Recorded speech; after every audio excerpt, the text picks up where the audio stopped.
Hello प्यारे बच्चों, बेटा क्लास 5th में सामाजिक ज्ञान के अंतर्गत आज हम सीखेंगे संचार के साधन। आपने ये जान लिया था कि संचार क्या होता है। आज हम उसके जो साधन हैं उनके विषय में जानेंगे। सप्ताह चल रहा है आपका 17वां, ठीक है बेटा। और आज सामाजिक ज्ञान यानी एसएस का वर्कशीट मिली हमें। आगे बढ़ने से पहले आप सभी से वही एक छोटी सी रिक्वेस्ट है, जो लोग मेरे चैनल पे नए हैं या आप लोग पहले से भी जुड़े हुए हैं और आपने अभी तक मेरे चैनल को सब्सक्राइब नहीं किया तो सब्सक्राइब कर लीजिए। मेरे चैनल का नाम है प्राइमरी क्लासेस और मेरा नाम है विजयंती रानी, ठीक है। प्राइमरी क्लासेस बाय विजयंती रानी जो लिखा है उसके सामने जो सब्सक्राइब का बटन है या जो आइकन बना हुआ है उसे दबा दीजिएगा, ठीक है। सभी चैनल को सब्सक्राइब करेंगे। अब बात करते हैं अपनी वर्कशीट की। देखिए बेटा, जो ये आपका पाठ है संचार के साधन। संचार क्या होता है? अपनी बात को दूसरे तक पहुंचाना, चाहे आप कैसे भी पहुंचा रहे हो, बोलकर, लिखकर, फोन करके, टेलीफोन, मोबाइल पे वॉइस मैसेज भेजकर, वीडियो मैसेज भेजकर, मेल करके, चिट्ठी लिखकर, समाचार में छपवा कर, वो सब हम अपना संदेश भेजने के तरीके हैं हमारा, ठीक है। तो यही सब जो है ये संचार के साधन है। मान लो किसी ने कोई खबर थी वो अखबार में छपवा दी, सभी तक पहुंच गई, टीवी पे वो सुनाई भी देगी, दिखाई भी देगी। और जो ये संचार के साधन है बेटा, पहले ऐसे नहीं था। अगर आप लोग अपने माता पिता से पूछेंगे तो उस समय पे ढोल बजाते थे, ढोल बजाकर लोगों को इकट्ठा करते थे, या लाउड स्पीकर में अनाउंसमेंट होती है। आजकल देखिए इलेक्शन होता है तो लाउड स्पीकर में अनाउंसमेंट नहीं होती, जो पहले ना लाउड स्पीकर में बोलते थे तो सबको सुनाई दे जाता था। तो पहले के साधनों में और अब के साधनों में काफ़ी बदलाव आ गया है। ये आपका पाठ 12 है, पाठ्य पुस्तक हमारी दुनिया, पेज नंबर 89, 89 पर है ये, ठीक है। पूरे पाठ को आप वहाँ से पढ़ लीजिए, 2 ही पेज का छोटा सा पाठ है। और अब हम वर्कशीट को हल करेंगे। जो इंपॉर्टेंट बातें हैं वो साथ साथ भी बता दूंगी। प्राचीन काल में मनुष्य संचार के किन किन साधनों का प्रयोग करता था? किन 3 साधनों के नाम बताने। जो अभी मैंने आप लोगों को बताए, टीवी, रेडियो, ये आधुनिक साधन है। और भी आधुनिक mail, video message, voice message या फिर ईमेल, ये सब है इंटरनेट के द्वारा। पहले के ज़माने में जब मतलब मैं भी छोटी थी तो मैंने भी ये सब देखा है बेटा। उस समय पर या उससे भी पहले ढोल बजाकर, बड़े बड़े भोपू में आवाज़ लगाकर, धुआं करके, धुआं होता था तो लोग इकट्ठे हो जाते थे, फिर बताते थे क्या बात है। और आग जलाकर, आग जला देते थे, आग के आसपास लोग इकट्ठे हो जाते, क्यों आग लगी है, फिर सबको बताते थे। तो ये साधन चलते थे पहले और ये आपकी पाठ्य पुस्तक में भी दिया है, ठीक है। तो प्राचीन काल में लोग ढोल बजाकर, आग जलाकर, धुएं से या बड़े बड़े भोपों में आवाज़ लगाकर संदेश देते थे। 3 पूछे थे, मैंने 4 बता दिए। ढोल बजाकर 1, आग जलाकर 2, धुएं से 3 और बड़े बड़े भोपों में 4। ये 4 साधन बता दिए। अगला बेटा, प्राचीन काल में कबूतरों को संदेश भेजने के लिए किस तरह से काम में लाया जाता था? बेटा, जो कबूतर थे इनके पंजों में चिट्ठी या संदेश को डाल देते थे और ये जहाँ पे जाना होता था वहाँ पे उस संदेश को दे आते थे, ठीक है। जो ये है, ये चिट्ठी बिल्कुल सुरक्षित जाती थी, क्योंकि कबूतर कहीं रास्ते में नहीं रुकता था, सीधा जहाँ पहुँचना होता था वहाँ जाके रुकता था। लेकिन इसके लिए एक बात ये थी कि जो कबूतर है वो चिट्ठी देने के बाद अपने मालिक के पास ही आता था या अपने घोंसले में ही आता था, क्योंकि सभी पक्षी ऐसे होते हैं कि अपना काम या जो भी वो करते हैं घूम घाम के, जैसे सब लोग घर पे आते हैं ना, ऐसे ही वो अपने घोंसले में आ जाता था, ठीक है। तो इसमें हम लिख देंगे कि प्राचीन काल में कबूतर के पंजों में संदेश भेजकर भेजते थे और शाम को वो, या मतलब जब भी संदेश देकर कबूतर वापस आ जाता था, ठीक है।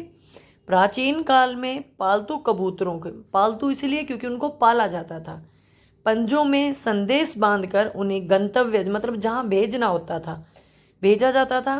कबूतर कहीं भी जाते बाद में घोंसले में ही लौट आते थे, ठीक है।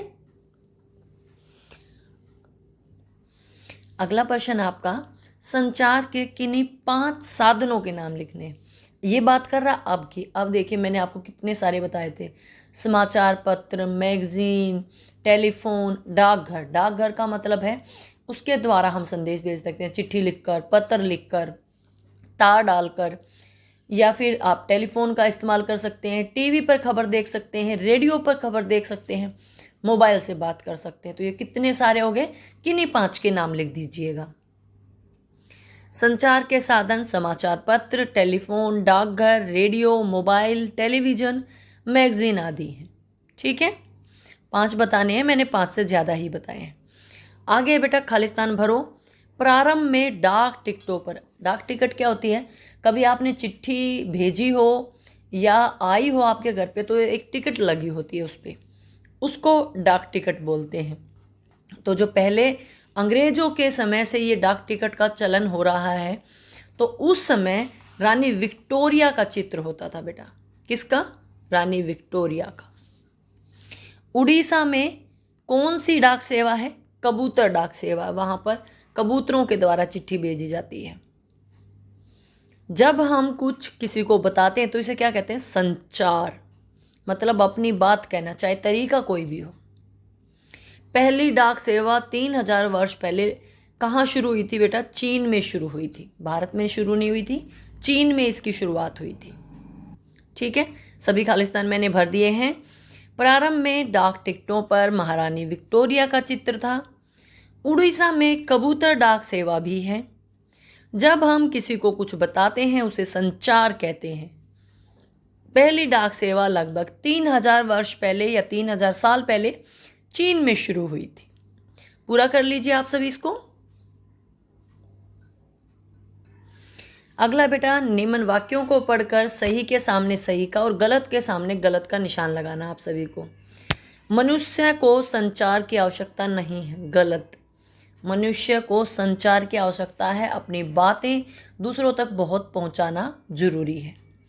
ढोल बजाकर संदेश देना भी संचार का साधन है। बिल्कुल सही बात है। पुराने समय में जो मैंने बताया उनमें ढोल बजाकर ही सूचना दी जाती थी। सुनाना जैसे बोलते थे, सुनो सुनो सुनो, ऐसी आवाज़ें जैसे फिल्मों में दिखाते हैं, ये ढोल बजाकर संदेश देते थे। प्राचीन काल में राजाओं के संदेश पहुंचाने के लिए संदेशवाहक और धावकों का प्रयोग किया जाता था। ठीक है, ये बिल्कुल सही बात है। संदेशवाहक यानी जो लोग संदेश लेकर जाते हैं, और धावक यानी जो दौड़ कर जाते हैं, उनका इस्तेमाल किया जाता था। ये बिल्कुल सही है। दुनिया में बहुत से देशों ने महात्मा गांधी का डाक टिकट जारी किया है। ये बिल्कुल सही है बेटा। विश्व के लगभग 80 देशों में, कितने देशों में? 80 देशों से, और 80 देशों के 250 से भी अधिक डाक टिकटों पर, मतलब देश हैं 80 और जो उनकी डाक टिकट है वो 250 है। अलग अलग डाक टिकट है, सब पे महात्मा गांधी का चित्र बना हुआ है, और ये एक रिकॉर्ड है। ठीक है, ये बिल्कुल सही है। अगला है प्रश्न नंबर 6। अपने घर के बड़ों से पता करो कि उनके समय में कैसे संदेश भेजते थे और उन्हें संदेश भेजने में किन कठिनाइयों का सामना करना पड़ता था, संक्षेप में बताइए। देखिए बेटा, पहले जो संदेश होते थे, हमने अभी पढ़ा ना, ढोल बजाकर, धुआं करके, आग जलाकर, इस तरह से भेजे जाते थे। और अगर उनके समय की बात करें तो अगर उनके घर पे कोई खुशी हो, कोई गम की बात हो, किसी तक पहुंचाना हो, तो उस संदेश को जाने में, क्योंकि उस समय तक चिट्ठी पत्री चल चुकी थी, काफ़ी समय लग जाता था। तो परेशानियाँ यही होती थी कि जब हमें किसी को बुलाना होता था, उसको आने जाने में भी काफ़ी समय लग जाता था, क्योंकि पहले चिट्ठी जाएगी, चिट्ठी पढ़ने के बाद वो आदमी आएगा, तो इन सब चीज़ों में काफ़ी समय लग जाता था। ठीक है बेटा, देखिए मैंने लिख दिया है। हमारे बड़ों के समय में चिट्ठी, पत्र, तार आदि के माध्यम से संदेश भेजे जाते थे।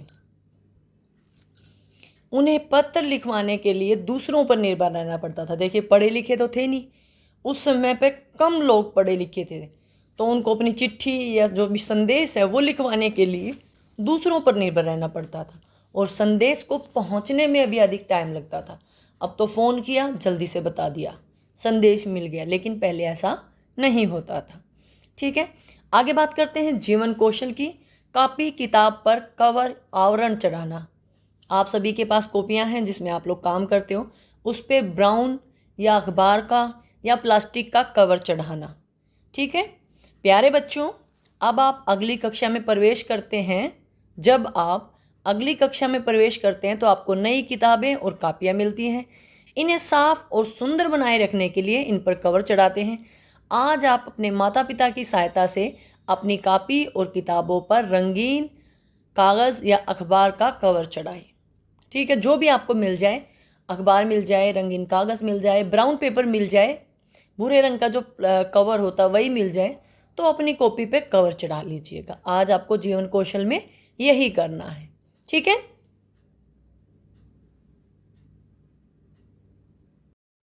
बात करते हैं संस्कारशाला की छोटी छोटी मगर बड़ी बातें। देखिए बेटा, आज का हमारा सुविचार है, जब आप बात करते हैं तो आप केवल वही दोहरा रहते हैं जो आप पहले से जानते हैं, लेकिन जब आप सुनते हैं तो आप नया कुछ सीखते हैं। इसका क्या मतलब है कि जब भी आप कुछ बोलते हैं तो सिर्फ अपनी बातें बोलते हैं, लेकिन जब आप सुनते हैं तो कुछ न कुछ नया आपको सीखने को मिलता है। ठीक है, तो इसीलिए बोलने की बजाय सुनने पे ध्यान दें कि सामने वाला कह क्या रहा है। क्या खाना पीना आपको? अपने आहार में अंकुरित दालें, चना शामिल करें, क्योंकि इनमें प्रोटीन की मात्रा बहुत अधिक होती है। और इसके लिए मैंने आपको 2 वीडियो बनाकर दे दी हैं, आप मेरे चैनल पर जाकर देख सकते हैं कि अंकुरित दालें कैसे अंकुरित होती हैं और अंकुरित चाट कैसे बनाते हैं। दोनों मेरे चैनल पर उपलब्ध हैं, आप जाकर देख सकते हैं। गतिविधि में परिवार के बड़ों की मदद से अंकुरित सलाद बनाइए। ये भी मैं आपको सिखा चुकी हूँ। अंकुरित सलाद हो, अंकुरित चाट हो, अंकुरित भोजन हो, बात एक ही है। क्या खेलना है? अपने परिवार के साथ अंताक्षरी खेलनी है। और अंताक्षरी जरूरी नहीं कि हर बार गानों वाली हो, उसमें कोई भी चीज हो सकती है। जैसे शब्दों की अंताक्षरी, इंग्लिश के शब्दों की अंताक्षरी, पहाड़े की अंताक्षरी, गिनती की अंताक्षरी, जो भी हो, जरूरी नहीं कि वो गाने से संबंधित हो। अच्छी अंताक्षरी परिवार के साथ मिलकर खूब खेलिए।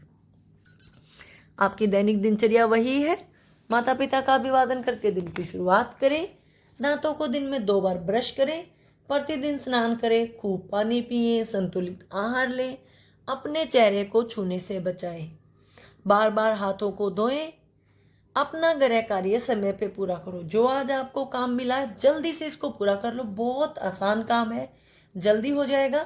और इसको अपनी टीचर को भेज दो। ठीक है, उम्मीद करती हूँ सारा काम आप लोगों को समझ आ गया होगा, वीडियो भी समझ आ गई होगी, काम भी पूरा हो गया होगा। वीडियो अच्छी लगे तो लाइक कर देना, चैनल को सब्सक्राइब कर लेना। वीडियो देखने के लिए आपका बहुत बहुत धन्यवाद।